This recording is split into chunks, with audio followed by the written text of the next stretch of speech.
Hi everyone.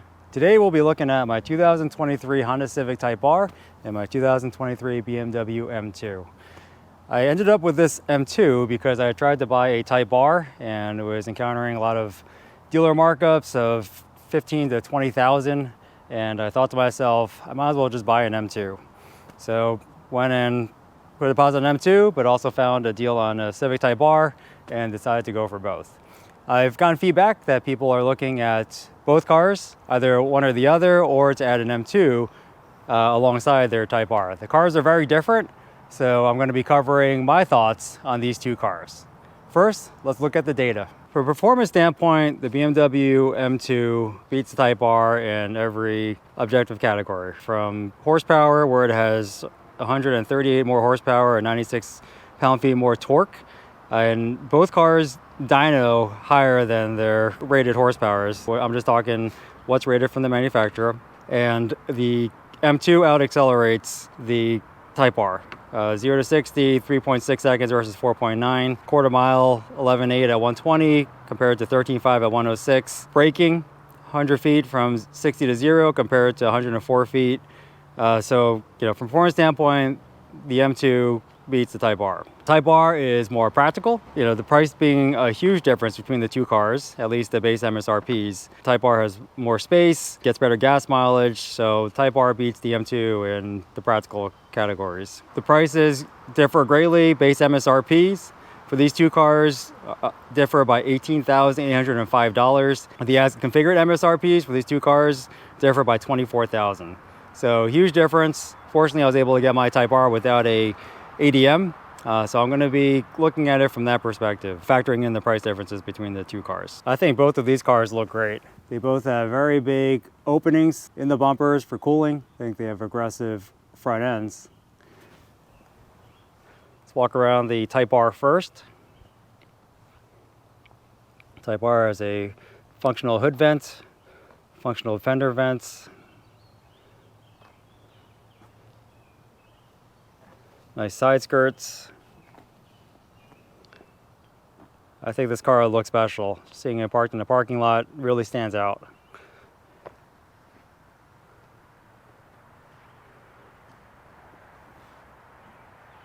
Very different look as far as the fender flares compared to the M2, which is more squared off. These are more round. I feel like it's very well integrated into the body of the car.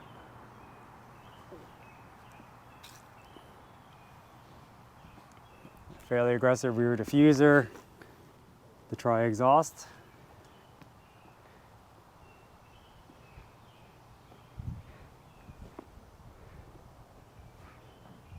And wheels that I am very happy with. I don't see the need to move to aftermarket with these factory wheels. It's neat that both of these cars are offered in colors that are unique to these particular trims. You have the championship white on the Civic Type R and Sandford blue on the M2. Let's take a look at the M2. It's aggressive fender flares, a very different approach. Nice diffuser with black exhaust tips, which is part of the Shadowline package that is on this particular car.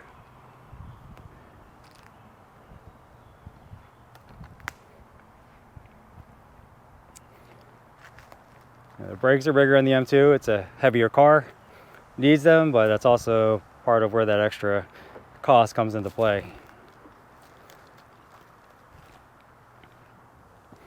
The M2 has very aggressive side skirts. See how much they flare out, which is just a neat design element.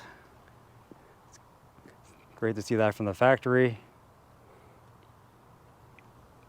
And this particular car also has carbon fiber roof, which I think is a must-have option for the M2.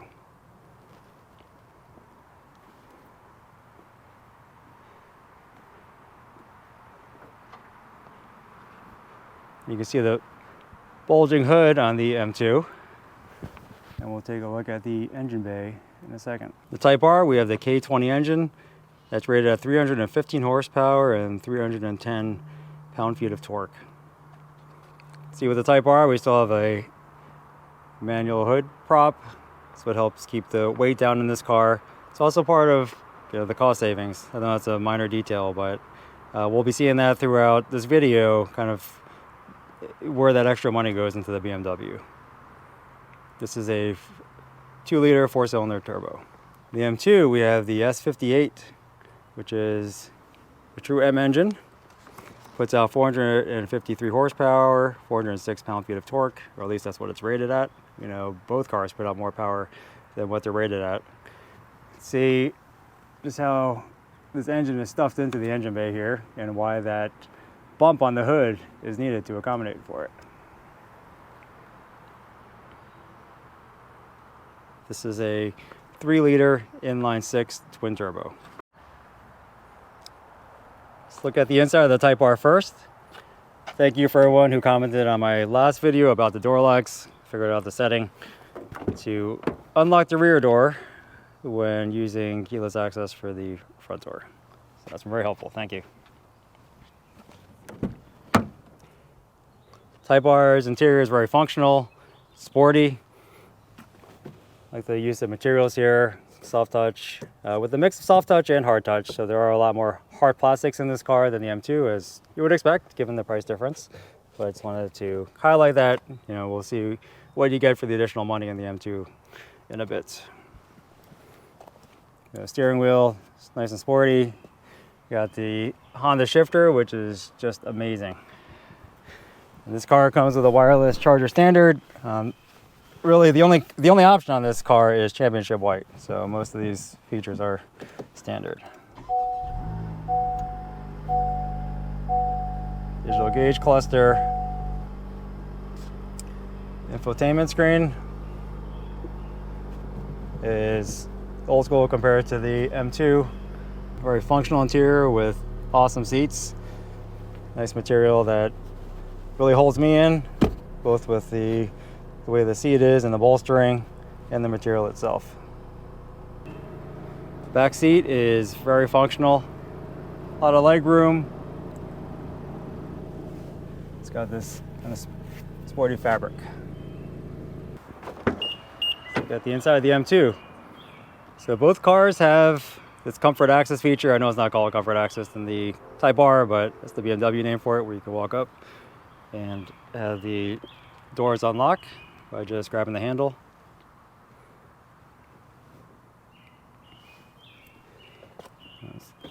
And the soft touch materials, a little mix of hard plastics on this car, but a little less. Seats are well bolstered, just not as well bolstered as the Type R seats. You know, what you get in this car is leather, the extra cost. This is the more, what I consider the more durable leather. I personally prefer merino leather, but that does not come on the M2 unless you get the carbon buckets.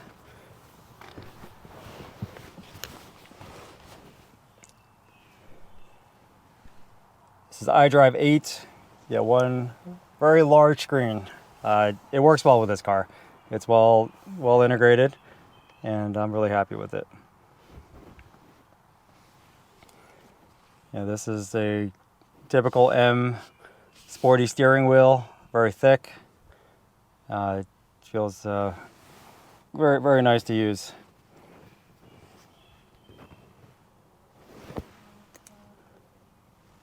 So it should be pretty obvious where that extra money goes, or where some of that extra money goes. This interior just seems like a higher end interior compared to the Type Rs. Back seat, it's not bad. Works for me, works for my kids. Adults can fit back here just fine, and I'll show you that in a sec. Here's the Type R's back seat with me sitting behind my driving position. A lot of legroom, plenty of headroom. This is a comfortable place. Really, the only thing I feel like is lacking in the back seat are the vents. That's a Type R feature to keep the car lighter. And here is a convertible car seat in the back of the Type R. A lot of room, and it's nice that the seat belts also stick up, so it makes it easier for kids to strap in if not using the 5-point harness. Back seat of the M2. harder to get into as expected for a coupe. And here I am sitting behind my driver's seating position. Still have about probably 6 inches of knee room, which works just fine. If I were to put my head back, my head does hit the roof. So from that perspective, it's require a little bit of tilting to prevent that from happening. Probably just fine for driving adults for short distances.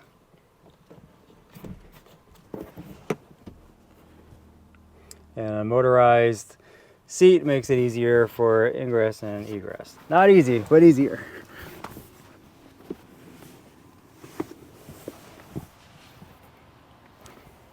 Car seat fits just fine in the back of the M2.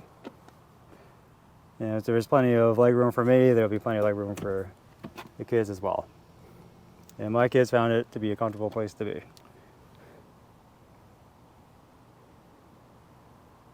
The cargo area of the Type R is much larger, 25 cubic feet compared to 14 on the M2. But given the shape, that was a big suitcase fit in. Yes, I think every car guy needs a carbon fiber suitcase. So you can fit a large suitcase and a medium suitcase just fine. Plenty of room. For those of you who play guitar, a Gibson semi-hollow body, ES335, will fit just fine, along with a pedal board bag. You could actually fit those in addition to the suitcase. The M2's trunk is surprisingly large. The M2 has 14 cubic feet of cargo space. Let's see how a suitcase fits.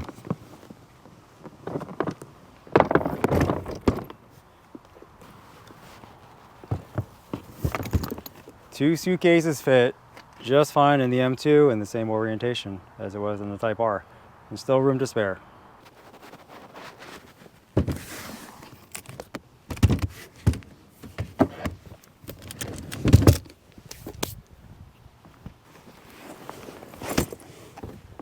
For the guitar players, a Gibson ES335 and a pedal board bag will fit in the M2 just fine with room to spare. For the driving portion of this video, we're going to start off with the Type R. Going to go through the different suspension settings so you can see what ride comfort is like. For those who watched my first Type R video, I'm on my least favorite stretch of road.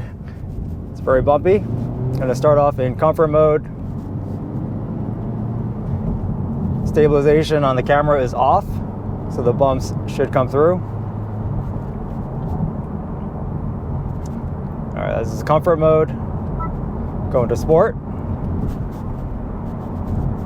Firms up quite a bit. Going to sport mode. I'm feeling more bumps.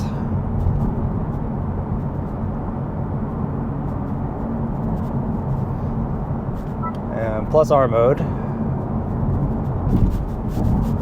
A lot more is coming through. A lot more of the bumps are coming through. But I still prefer the handling of plus R mode. I think the sacrifice in ride quality is worth it most of the time.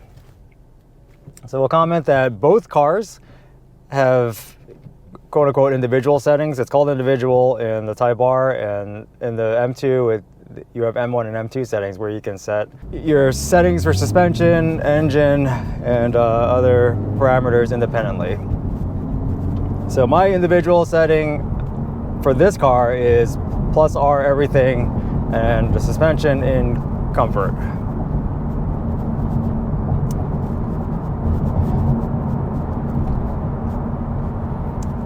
Sound-wise, this car is pretty quiet on the outside. On the inside, in plus R mode, I like the sound. I recognize that some of the sound is piped through the speakers. I think they do that just to keep the outside of the car quieter while still being able to hear it on the inside. Some people don't like that. You can set engine sound independent of the engine feel. So you can have like plus R for the engine, but have comfort or sport engine sound in the individual setting.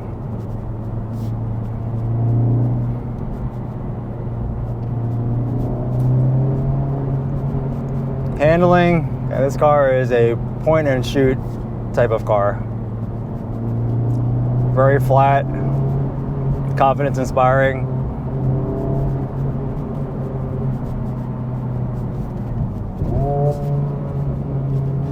A lot of fun.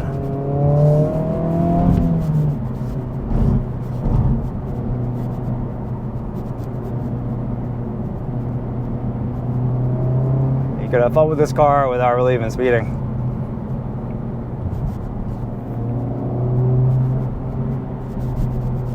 Steering, I have this in Plus R. It's really nicely weighted. Steering feedback, it's not what you'd expect from an older car or hydraulic setup. That's not what this is. I think it's fine.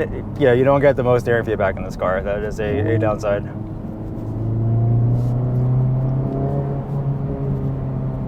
Brakes, initial bite is great. Stopping power is good. I haven't done repeated stopping yet, just haven't needed to. This does have a fixed caliper system up front, and from what I hear, it is well suited for performance driving, as it should be.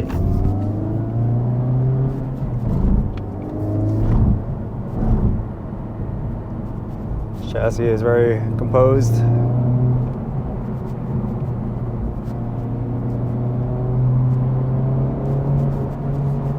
So just put this in comfort so you can see if you can hear the difference in engine sound.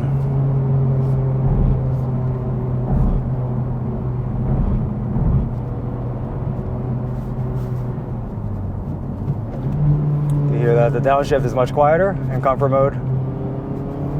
Definitely feel a little bit more body roll.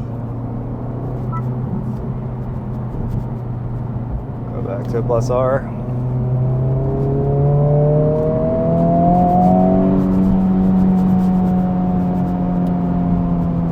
Very nice.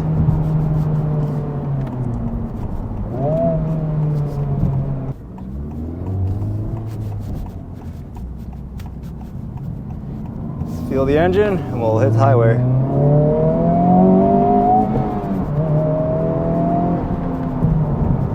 Car is quick. I received a question about the noise on the highway and how the two cars compared. So I'm going to just jump on the highway, cruise at 65, and I'm going to use the sound meter on my phone to see, at least objectively, what the max decibels are. And I'm going to use the same stretch of road.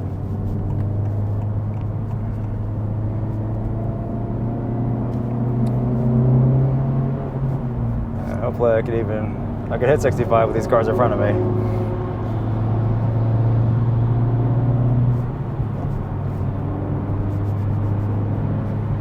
All right, 65, top gear. All right, we're at peak of 89 decibels.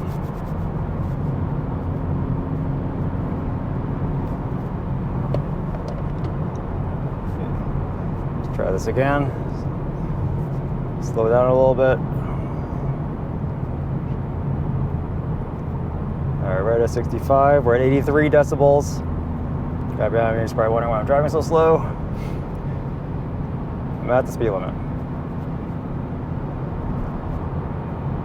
Yeah, subjectively, probably hear the cars around me the most. No noticeable tire noise. The engine spinning at 2,500 RPM. So not really at a high RPM. I do hear a little bit of the engine noise, a little rumble, but yeah, I think it's more of the wind noise and probably noise just coming through the glass. And no problem with using this as a daily on the highway. I don't think it's intrusive. It's what you'd expect from a car like this. We're back on the bumpy road in the M2, currently with the chassis and comfort.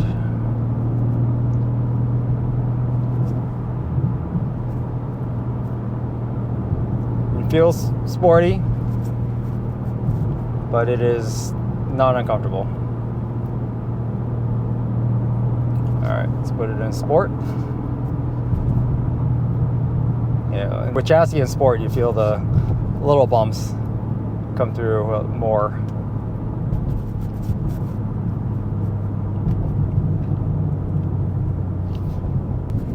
All right, let's put it in Sport Plus.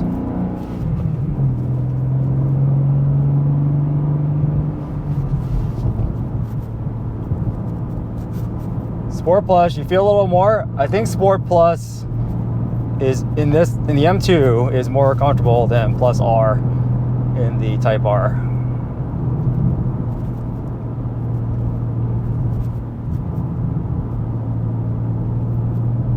And for this car, I find myself driving mostly in Sport. All right, downshift. Auto rev match is on. This is on in the other car as well. Got my phone here. Oil temps are good.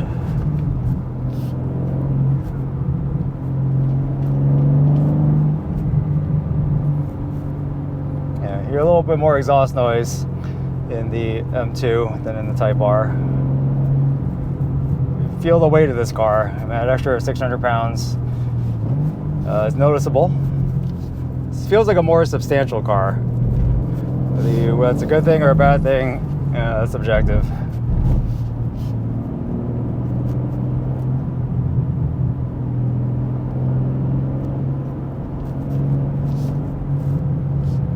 I feel like with this car, you need to drive a little faster. I think to really get more fun out of it. Type R, I feel like you could enjoy at lower speeds. Steering in this car, say it's similar. Not great feel. I drove my 911 around with hydraulic steering yesterday, so kind of comparing a little bit to that.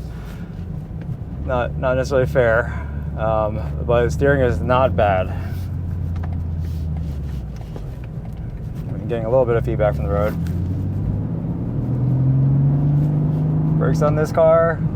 Initial bite is not as good as the Type R's, but stops well.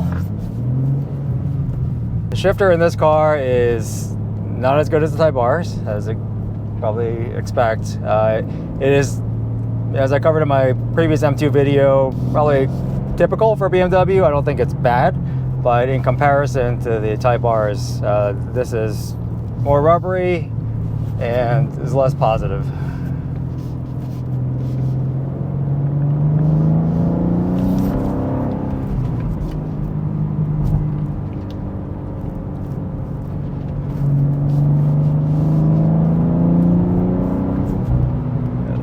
Car. Both cars have fake engine noise in their sportiest settings. Both cars have electronic valves that you can modify or at least unplug, or either the fuse or the connector itself to keep the valves open. In my F80 M3, I pulled the plug on the valve just to keep the exhaust valve open, and I found that was a good amount of sound. Didn't feel the need for an aftermarket exhaust, which I had on my first F80. I kind of regretted spending the money on that. With the competition, I was happy with the stock exhaust with the valve kept open all the time. So this car has a valve that could be kept open. You just unplug it when it's in the open position. With the Type R, you can just pull the fuse when the valve is in the open position.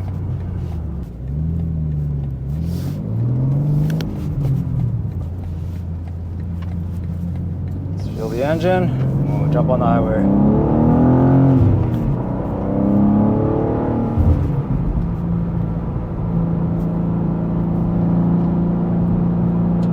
This car feels a little quicker than the Type R,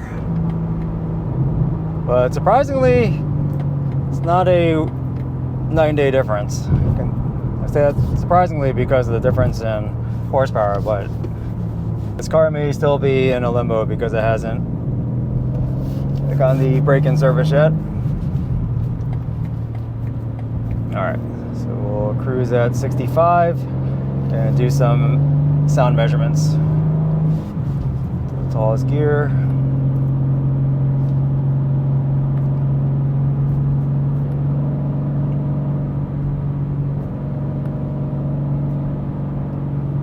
Alright, let's set this up. Set the cruise at 65, reset. So I'm seeing 83 decibels. Oh, now it's jumped up to 92, but that's probably because of the cars that passed me. So 83, actually surprisingly the same as the Type R's. All right, with no cars around me, I'm seeing between 80 and 89. Oh, 89 is the peak. So I am in 6th gear, top gear. What I'm hearing more on this car is the engine. So well, I don't have any cars passing me at the moment, but at least from the few cars that passed me, I feel like the glass and cabin in general is a little more insulated than the Type R's. I'm not really getting tire noise, but I'm getting a lot of engine noise. And sorry, let me put this in efficient because it does have a valve exhaust. All right, it got a lot quieter with the engine in efficient mode, so maybe that's the way to go. Chassis and comfort, engine efficient if you want a quiet highway experience. Measuring 79 decibels. Before we wrap up this video, let's hear cold starts of both cars and revving with the engines warm in their most aggressive settings.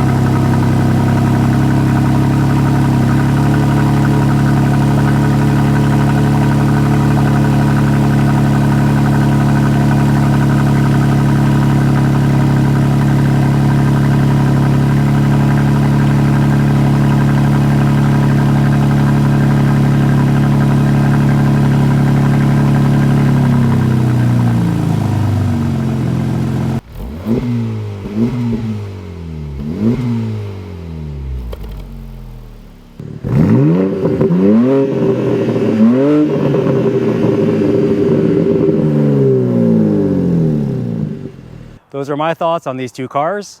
I think both are great daily drivers, both are great for a single car garage. Yes, you get more with the M2 as far as horsepower and luxury, but it comes at a price. I think you can't go wrong with either car. Let me know your thoughts. If you haven't already, please like this video, please subscribe to this channel. Really appreciate the support. Take care and bye for now.